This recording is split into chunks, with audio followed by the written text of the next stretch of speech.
Our program today really needs an introduction. He's been with us several times, and we always appreciate him returning to give us an update. So I will invite up Guerin, our Tulsa World sportswriter.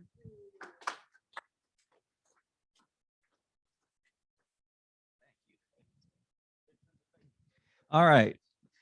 This is I got to tell you, this is great. I haven't, how long has it been? Over a year, hasn't it? Feels like it's been longer than that since I've been with you guys. I do several of these, and I don't just say this everywhere I go, but I swear I mean this. This is my favorite stop because I've told you before, I love the community.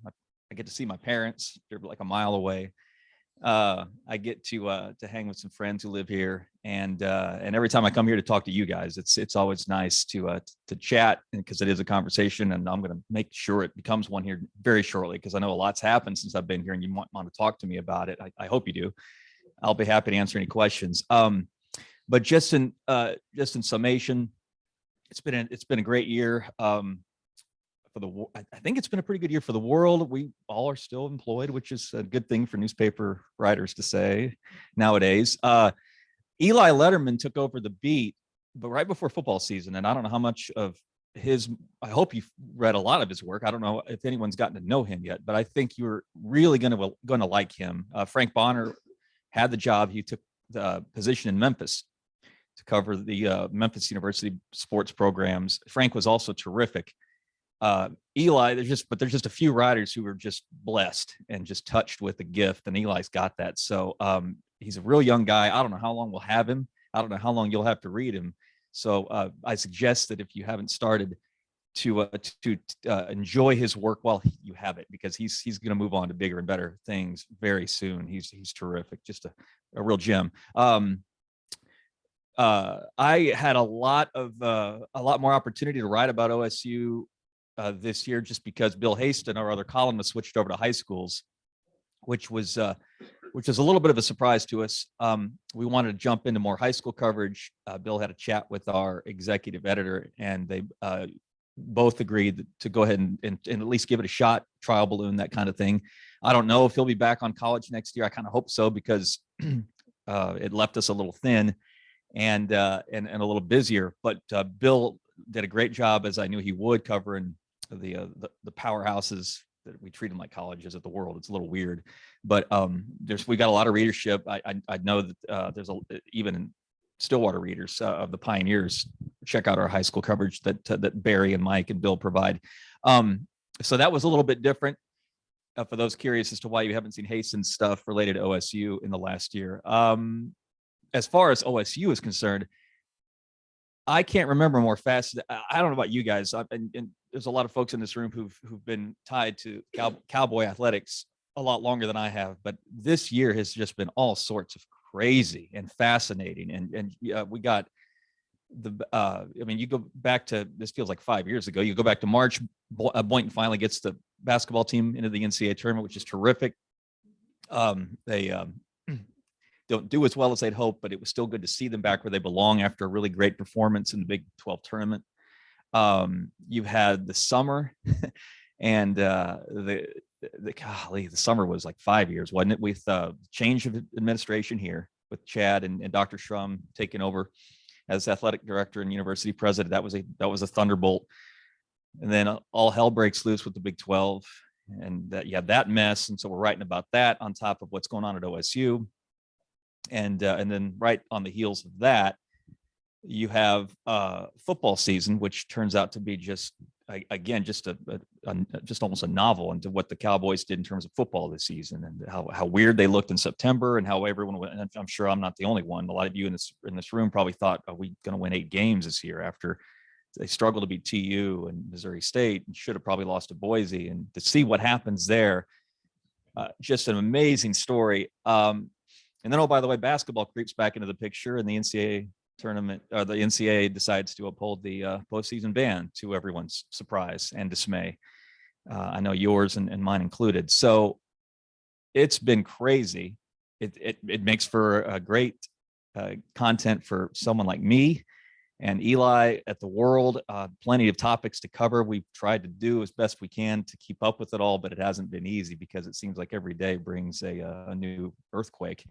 And now you've got a football team without a defensive coordinator and a coach who's trying to figure that out and absorb the loss to the Big 12 championship, and then get to go play Notre Dame. Oh, by the way, in the Fiesta Bowl, which I think is going to, I think that's going to be a treat. I hope that game turns out as cool as I anticipate it to be, because I know the team wants to be in the playoff. I thought they'd be in the playoff. I openly wrote it, and the fact that they're not is disappointing. The fact that they are not in the Sugar Bowl as Big 12 champions is disappointing. But if you could settle for a consolation prize, if you want to call it that, I don't think it's that. Playing the Irish in the Fiesta is pretty cool, right? I think that's going to be a great day, and another huge opportunity for the program. Gosh, they just had, I guess, God, we could talk about signing day if you want to. That was just yesterday, wasn't it? Yeah. I think things were pretty good for Gundy. Some 4 stars, which you don't often get at OSU. I know he makes a living off the three star, the guys that fit the culture that he keeps bringing up. And I think he signed plenty of those dudes as well. But you get another Presley. That looks kind of exciting. The Shetron brothers from Edmond, I think, are going to be huge players for them. The Deshaun Brown guy that OU tried to get in and steal away at the tape, the Choctaw kid. He's a terrific looking defensive line prospect. I know I'm forgetting guys. It looks, they got I don't, honestly, they did get a sign at quarterback. They did not Rangel, I think his last name. I don't know a lot about him. But that's anymore. That's a position that you kind of wait and see about. Usually that's a red shirt for a kid, and then they sort of build from there. But given the issues OSU had at quarterback this season, maybe we should pay a little more attention to that, because I know Spencer really struggled at times, and I wonder if Mike will reevaluate where he is on the depth chart following the Fiesta Bowl. We'll have to see about that. Not sure what Gundy will think in terms of that, but it was a good signing day for the Cowboys. I think they did really well, and it won't be long before we turn our attention from football to basketball. See if Mike can get the basketball team going again. They've been a little up and down, having some injury issues. They're too talented to be. I think what are they? I haven't watched a lot of hoops yet. I'll be honest with you. I think they've lost 3. 7-3. They I know they're not eligible to play in the NCAA tournament, but it's an NCAA tournament team. It just is. I mean, they've got the talent to win 20 games. I hope they get an opportunity to play in Kansas City.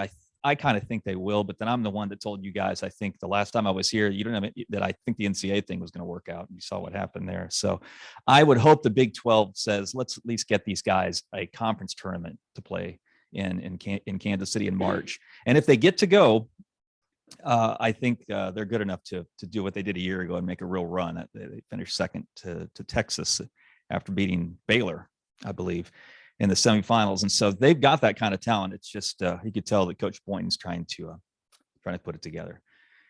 Deep breath. Okay, that's the gist of the year in review as I see it. I hope I didn't miss something obvious. And Coach, I apologize if I missed something obvious with.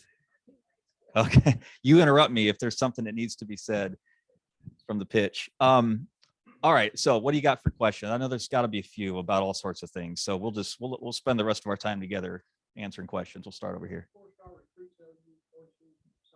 I don't have the list with me, but Braylon has to be. It's Shetron. One of the Shetrons, the receiver is two running backs are 4 stars. What about the Deshaun Brown kid from Choctaw? Rangel, the quarterback, he's 4-star. Okay, where's he? Is he a Texas kid? Okay, is dual threat, like athlete or pocket guy?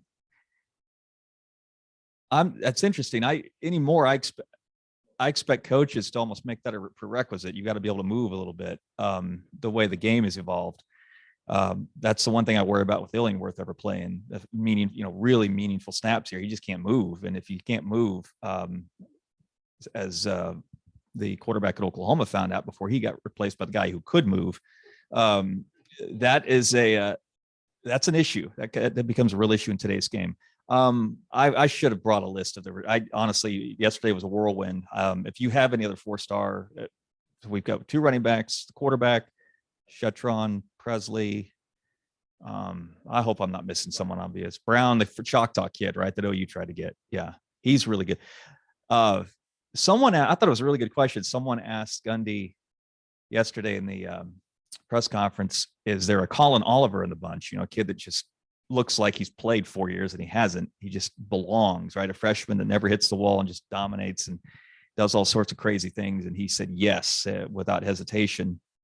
Then, of course, the follow-up was, who is that? And Mike wouldn't go into specifics, which was understandable. He hasn't seen them all. He'd probably like to see him at OSU practice this spring first. But that kind of answer tells me that he's really pleased with this group. It's the highest rated class since the 11 team. I know that much. It's top 25 as of last night, unless something has changed. That's unusually good for him. He usually lives in the 30s and 40s in terms of national rankings. So to be 25 is pretty cool. Okay. What else?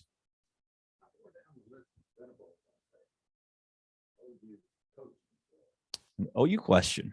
I will answer those as well. How far down was Brent Venables? Are you insinuating they had to settle for him? Well, they didn't. Mike Stoops sort of fired Brent Venables, as I remember. That was Bob bringing his brother back to be the defensive coordinator, and Brent saying, "No, thank you. I'm gonna go do something else with my career." And it turned out to be a pretty smart decision, did it not? Going to Clemson. I think.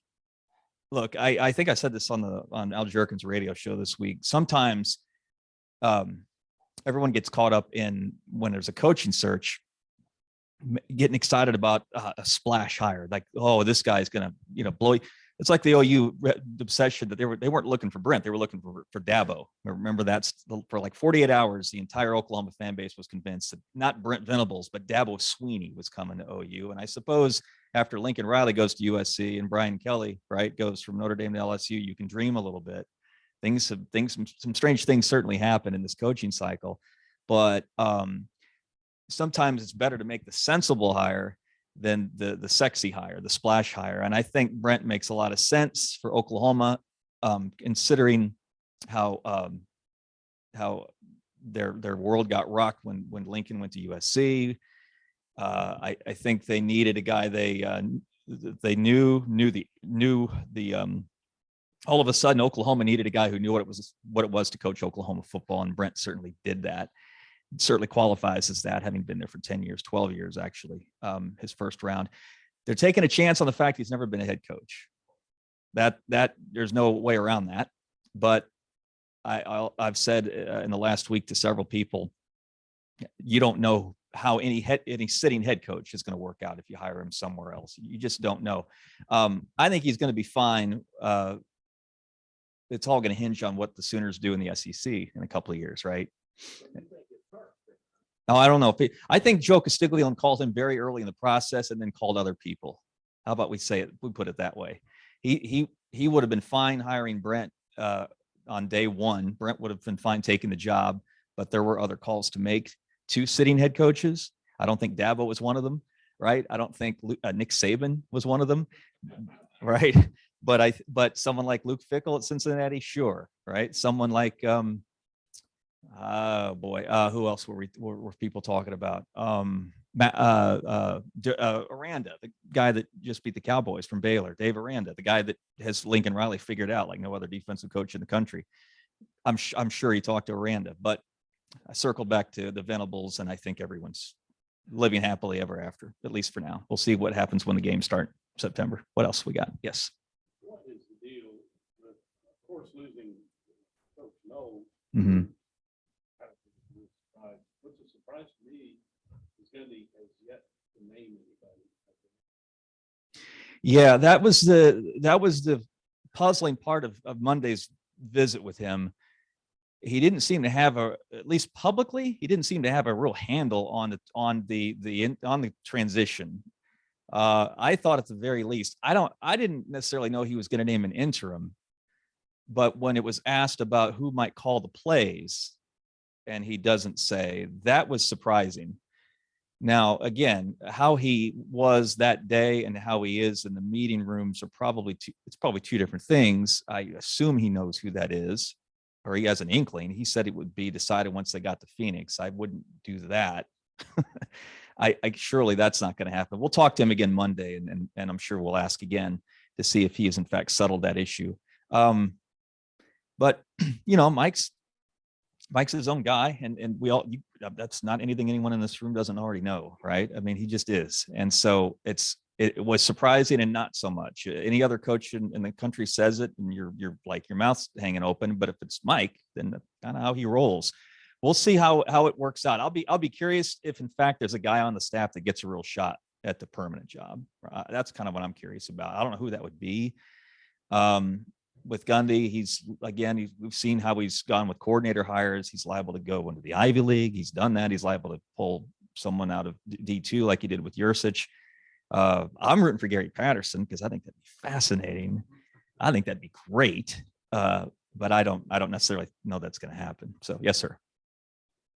You were saying when there's a relationship, obviously, between sports reporters and coaches. Uh-huh. And when a coach doesn't really answer the question, like you talked about on here, is it just natural to speculate then in your article on who they're going to hire? Or is that something you just got to sell newspapers so you make up? Well, because I'm a cop. Yeah. Are you referring to anything specific? You have an idea of something? Okay. The fun part about being a columnist is I do get to speculate. That's part of the job.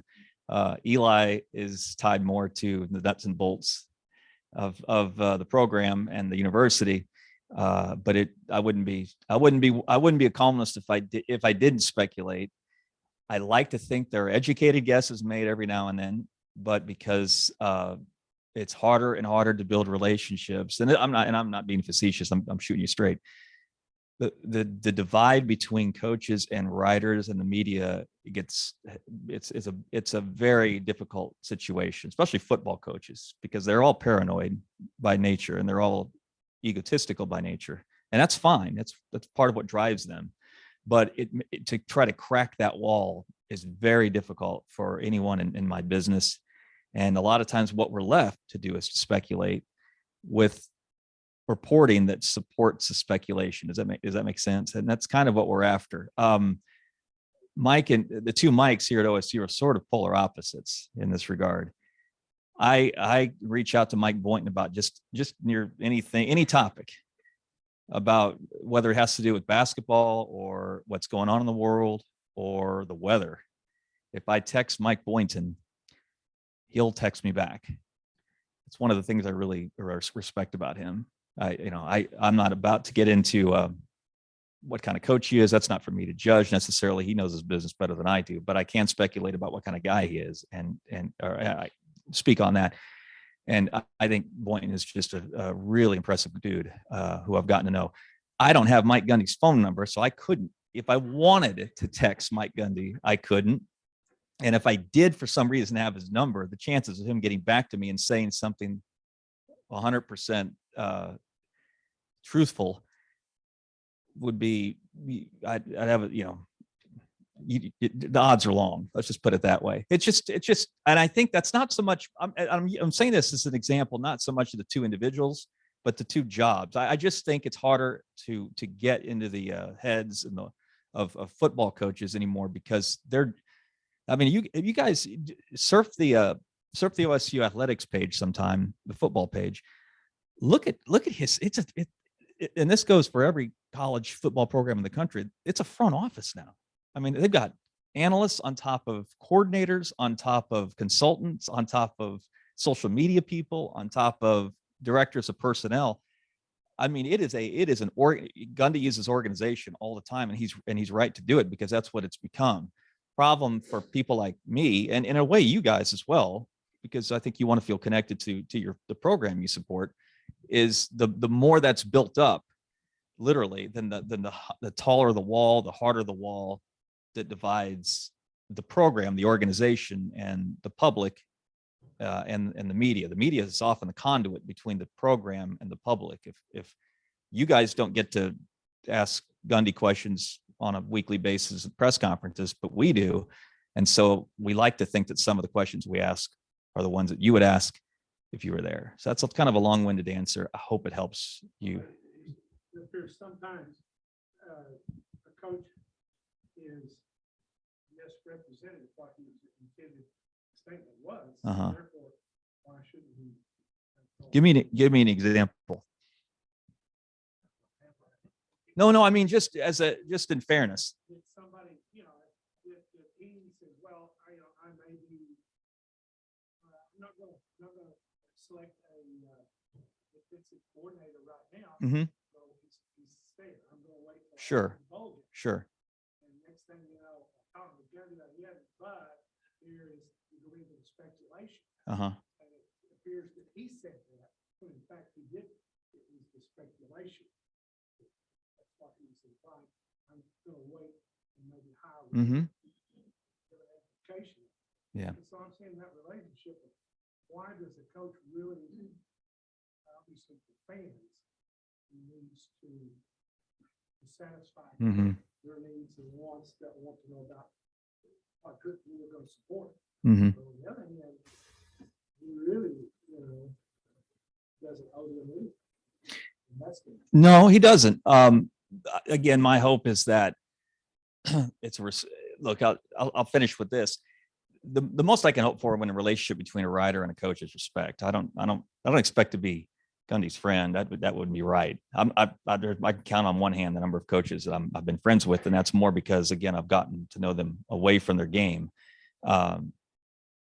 But to be respected is really the goal, and to be able to provide information out of that respect is the end game. And whether it's speculative information or nuts and bolts reporting, the more that we can get from Mike or the other Mike, the basketball coach, or Brent and Norman or Philip Montgomery to you, I just think the more informed you guys are and the readership is, and the public becomes as a result. So that's my take, but I appreciate the question. It's very fair. Yes, sir.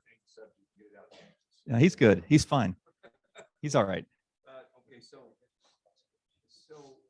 now we have the early signing. Uh-huh. I understand maybe the NCAA is going to kick back. Right. To be almost in the portal before the season's out. Yeah. How do you think all this is going? I mean, we got NIL, we got all this stuff going. I don't college athletics is going to be like see it. Yeah, it's a fair point. There's a lot that's changed. I started the program by talking about what's changed specific to my job in Oklahoma State. I could spend 3 hours on what's changed with regard to college sports since we've shared time together. I'm specific to he asked about the early signing period. It's interesting that when it was first adopted, it's been 4 years, I think now, they added the December period. I think 80 to 85% of football coaches would have said great, because it would have helped them get kids committed earlier, and they would have helped build their classes with more confidence. It would have gosh, again, I think they were looking, recruiting has become such a circus that the coaches were looking for a little bit more help, for lack of a better term, and leverage in terms of not having to play the game, all the way up to the one signing period in February. But what's happened is, since the early period was enacted, along comes the relaxed transfer rules, the explosion of the portal, and, oh, by the way, name, image, and likeness. And now you have a situation where coaches are having to recruit not just high school prospects and junior college prospects, but other. I mean, Mike has said, Gundy has said that he actually has someone whose job it is to keep recruit the portal, or at least keep an eye on it. That's their reality right now, and that makes things more difficult. The NIL piece it becomes more and more fascinating because, did you guys see the story about the kid that signed a #1 prospect in the nation yesterday? Did you see this? Is going to play at Jackson State. Did you see the follow-up story? There was speculation, back to his word, that that the reason this kid was going to Jackson State instead of Florida State was that Barstool had already set up an NIL deal worth 7 figures for this kid. It has since been, for what it's worth, Deion Sanders is the Jackson State coach. He was on I think ESPN this morning, said that's bull blank. The kid says it's false, but there's still, but it doesn't change the fact that NIL is a factor in all of this. It is. It just is. It's the idea was, remember, the whole idea was it's not pay for play. It's not supposed to be an inducement. Kids have the right to make money off their name, image, and likeness, but there has to be an understanding. And this is where compliance departments come in. This is where they're working, 90-hour weeks. I think since this started, they have to make sure that this is not pay for play. That's the line that the NCAA drew. But since then, that line's been blurred because there are states that have enacted their own rules, different rules, because there hasn't been the NCAA ran to Congress, right? Like they always do, looking for help. Congress said, not this time. You're on your own here, pal. In fact, if anything, the congressional leaders have been behind NIL. They're fighting on behalf of the players, not the establishment on this deal, because they know that the players have been screwed out of money forever and ever and ever, and they have been. So what I'm saying is that it is a very treacherous path. Recruiting was always a dirty game.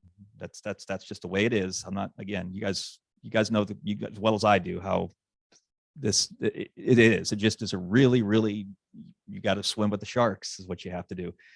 And all NIL has done is open up the possibility that kind of stuff's more out in the open. I think, bottom line, I think we'll learn to live with it like we have learned to live with everything else that's come along in the past 100 years of amateur sports. We'll find a way to make it work. You can't take NIL back because it's the right concept, because these kids do deserve opportunities. They have deserved them, especially when you consider the money that these schools are making off their work. But there are going to be some really nasty bumps in the road. And to your point, recruiting and signing day is one of them. And we're just going to have to figure it out. That's what we're talking about. That's what you're talking about is something where you've got essentially a fund set up for a position. SMU just announced something this week. I think Eric Dickerson, the old running back, was involved. Surprise. Yes. Surprise. If you remember that, the Pony Express excess scandal from the 80s. That's right. So you have there's what they're doing at Texas. And then it's a little bit different than what Josh Sills told us a week ago, the offensive lineman here for the Cowboys. He said that the O linemen go out and eat free barbecue on behalf of I can't remember the name of the guy who set it up for him. That's different. I mean, that's just about 5 or 6 individual linemen taking advantage of the opportunity to have a free meal every now and then on behalf of their endorsement on social media for the guy's company. So we're all learning and adjusting, and I'm not trying to tamp down the fact that it's a big deal, because it is. I do think though that it's out. You can't shut the tube and put the toothpaste back in the tube. We got to move forward and learn how to work with it. That's what I'm saying.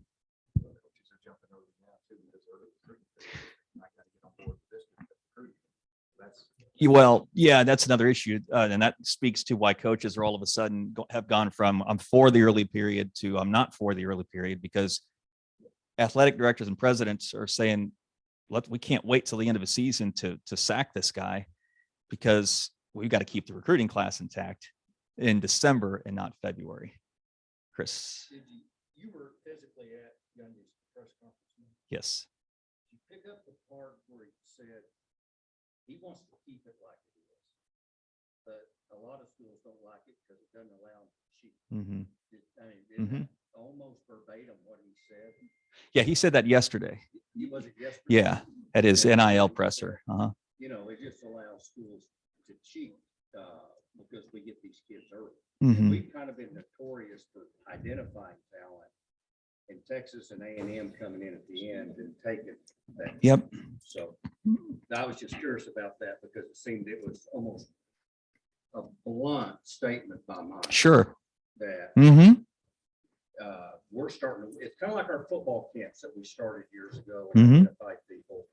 And some bigger schools got tired of trying to compete with that. Yeah. They didn't want to do the camp, and we did. Mhm. And then they outlawed that, I think. Yeah. Can you talk about 5 years from now, are we going to have 65 teams playing one level and everybody else playing another? It's a great question. And here's how I answer that when it's asked. This is just my opinion. I think in 5 years, you're going to have essentially an NFL type version of college football, where you have not so much half the membership, but maybe a quarter of it, 30 to 35 teams in some super conference. I mean, we're getting further and further away from conferences mattering in terms of geography, right? That's gone. West Virginia's in the Big 12 and has been, right? I mean, look at where TU has to go in the American to play games. So forget about geography. Well, then it was rivalries. We can't break up precious rivalries and games that have been played for 100 years. Well, can't Texas and A&M don't play. Kansas and Missouri no longer play. Well, they just played the other day in basketball, but it's taken 10 years. I don't think OU and OSU are going to play, at least right out of the gate. And I wouldn't blame. We can talk. I guess that's another topic. We can cover it, but what I'm saying is to your question or to your point, Chris, is that it's just while the blurred lines with regard to what Scott was saying about the future with NIL signing day and the money factor, it's the same thing with regard to realignment and conferences. And because the pit of it is at the root of this, same with what we were talking about with Scott, it's money. It's something. OU doesn't go to the SEC unless they're sure that they're going to all of a sudden double their revenue. Texas isn't going to join you. You don't think Texas could ever run out of money? Well, I don't think they can either. But they still know an opportunity to make another $30-40 million a year, which is what. Well, that's the thing. 100%. No. Well, Texas is going 5-7 in the Big 12, right? So what are they going to do in the SEC? So that's another point. Competition. I mean, no one at Oklahoma and Texas in their right minds would think that going to the SEC is a good idea. Oklahoma has dominated this conference before this year, for going on 6 years. Texas can't get to the Big 12 championship game, let alone win it. And they're doing this. So there's another thing that we've for years thought mattered a lot is to protect the brand, right? So to speak, protect the image of OU and Texas football as some royal figure. And they're about to take a heck of a chance on that being completely tarnished by what they're about to step into. So that's why I think that to say that this is headed toward, I mean, the realignment of all realignments is probably right. I mean, eventually we're going to get away from the idea that there's even right now it's what Power 5 versus G5 group of 5, and then whatever's left after that. Well, eventually it's the Power 5 is going to be the Power 1, and I think it's going to be a league where it's 30 to 35 deep. And the other thing, and this brings back to what we were talking about before, the other thing that does is it allows that league even more autonomy to make decisions that benefit that league. NIL opportunities, contracts with ESPN and Fox Sports. They do their own negotiating. As the NCAA shrinks in both in responsibility and prominence, and it will, with everything that it will.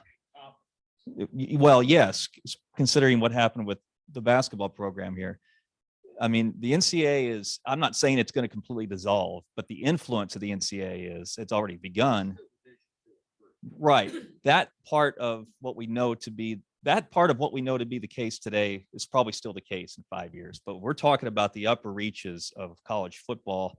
I'm not even, and I'm not sure how this would, I'm not sure if this would bleed over into basketball. I haven't gone that far in terms of trying to hypothesize where this is headed. But for college football's sake, it doesn't take much to read into where for me to read into this is like NFL light by by 2030, and it really doesn't matter what league you're in now.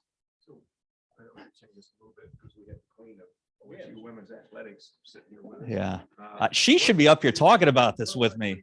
From a women's standpoint, NIL and those kind of things, opportunities, is that, you seeing that happening, or is that on anybody? NIL opportunities for, absolutely. There was they're twin basketball players. Some who were, oh gosh, Basketball player is big in TikTok, and I understand about TikTok. yeah, no, Big in hunting and fishing, and she got. and see that's what. Yeah, well, and that's why I think we can't look. We can be upset about NIL, and I get it. And the coaches, of course, can be upset about it because it's changing their way they do business. I understand that. I understand that, but you can't say it's all of a sudden wrong because of this. Because your point is right. This is an opportunity for. There are, it was a Pac-12. Two twin basketball players out west. I can't remember. Well, anyway, so they had an enormous social media following on. You said TikTok. That might be right. And they were one of the first athletes that I know of that jumped in and did an endorsement situation. I don't know if they're all American players. I assume they're pretty good, or they wouldn't have the social media following they do. But I think that a lot of it is, again, goes back to your brand. And if you have a brand on social media, no matter what sport you play, what male, female, whatever, you'll have an opportunity. And I think that's important. The other thing that I think is cool about name, image, and likeness that I don't want us to lose sight of, some of these kids, I say kids, young adults, are using the money they get from NIL to do some really cool things. It's not, there was I think a Michigan running back took whatever he was getting in NIL, or part of what he was getting from his name, image, and likeness, and used it to distribute turkeys around Thanksgiving, or I think giving back to his community in Ann Arbor. And he's not the only one doing it. There are teammates who have said that I'm going to get more, or the quarterback's going to get more than his offensive lineman, but he's going to take the money that he gets as a quarterback and use it to either treat the offensive lineman to a legal dinner now, right, or a legal shopping spree to thank him literally thank them for his protection over the course of the year. So again, okay to be uncomfortable with the notion of name, image, and likeness, but there are so many reasons why this is a good thing that outweigh the potential pitfalls. And I don't want us to lose sight of that. Yes, sir. Curious, maybe I just read this incorrectly, but on the Texas linemen and being paid whatnot, I thought I read some inference that the initial money people behind that were running it under the auspices of a 501c3. Mm-hmm. So the idea that they would get these linemen then to go out and raise money for their 501c3. So am I right in that? I haven't read the verbiage like you have. Compliance people were at the last chamber board, and some of the groups were there, but they were talking about some of all this. They talked about that in particular. Mhm. I think it's a group of people that put up $800,000 a year. I think it's or whatever. Okay. And they fund that. And I said they're supposed to go out to a nonprofit or whatever. But I said, if that contract says they just got to make one appearance, Mm-hmm. wear the sweatshirt of that nonprofit, take a selfie. Yeah, social right, media, exactly. They can earn that $50,000. Yeah. That easy for 30 minutes. Yeah. He said, if it's in the contract that way. Yeah. yes. It's kind of like remember the old stories of the high profile football players that signed up for summer jobs, clocked in at the first day of summer and then clocked out at the last, and may have washed 2 or 3 cars. Yeah. No, look, what this is going to take is, and I don't know how compliance people do it. I know the one at Oklahoma real well because I covered them for years before I jumped over to the columnist role. I covered the Sooners, and so I already know what kind of life that Jason Leonard has at the University of Oklahoma. He was already working 7 days a week before NIL came down the pike. And what we're talking about are issues that compliance is going to have to work through with the university, with the conference, and with and this is the problem. The idea would be to work with the NCAA, and yet the NCAA is not exactly a beacon of leadership right now, and it's getting worse as we move forward. And so they've advocated a lot of the responsibility for this, and so you're left with kind of a rat race, is what you are. Again, we're probably lucky there hasn't been a major scandal that's developed already. They did have to jump in something like BYU that are going to provide all their walk-on. Yeah, right. I mean, all of a sudden, the scholarship rule goes out the window. Yeah. So I guess it's okay for me to speculate on sports radio that quarterback Rattler, leaving the state's gonna donate his 2 cars. Back to the Lions Club. I mean, well, you know, Well, let's go way back. here's the other. I mean, there are countless examples of where this can go wrong. You mentioned Rattler and the fact that he got paid several $1,000s to go sign cars in Chicago before the season started, and he doesn't even finish. He's not the starting quarterback by the Texas game. You guys have heard of Quinn Ewers? Anyone? The quarterback who went from he was a 5-star quarterback from Texas, goes to Ohio State, and cuts an NIL deal. And I mean, quarterbacks are going to transfer for all sorts of reasons, not just NIL. I mean, there's a zillion of them in the portal because they all want to start. I mean, that's just the quarterback's mentality. I get it. But NIL complicates this, and the fact that kid like Ewers goes from Texas to Ohio State, not just because Ohio State's a big deal and is playing for a national championship, every other year, but because of an NIL opportunity where he can make potentially 7 figures. Well, then it gets reported that the deal was if he starts at Ohio State. Well, again, every quarterback has that in his DNA already. Every quarterback thinks he can start for Ohio State or Clemson or Alabama. And, he doesn't think to wait in line, and he doesn't think that this might take a couple of years to redshirt and to learn and to develop physically, mentally, all that stuff. But now the clock's ticking, because not just because of his impatience, the fact that he's a hot shot who's never had to compete for the job, but because I've got to cash in literally on my NIL deal, or it's going to go away because no one's seeing me on Saturdays at the Horseshoe. So again, it's a sticky wicket that on top of all the other ones attached to NIL that we've got to figure out and work through. Yes, sir. I'm curious about the way a story comes together for you and kind of what you do to get it together. So I'm a political scientist. I get interviewed a lot by the media about politics. Very cool. It seems to me over time that early on I'd get calls and the reporter wanted to learn with me, learn about the topic. It seems more recent like they call and just want to quote. Okay. The story's already been written.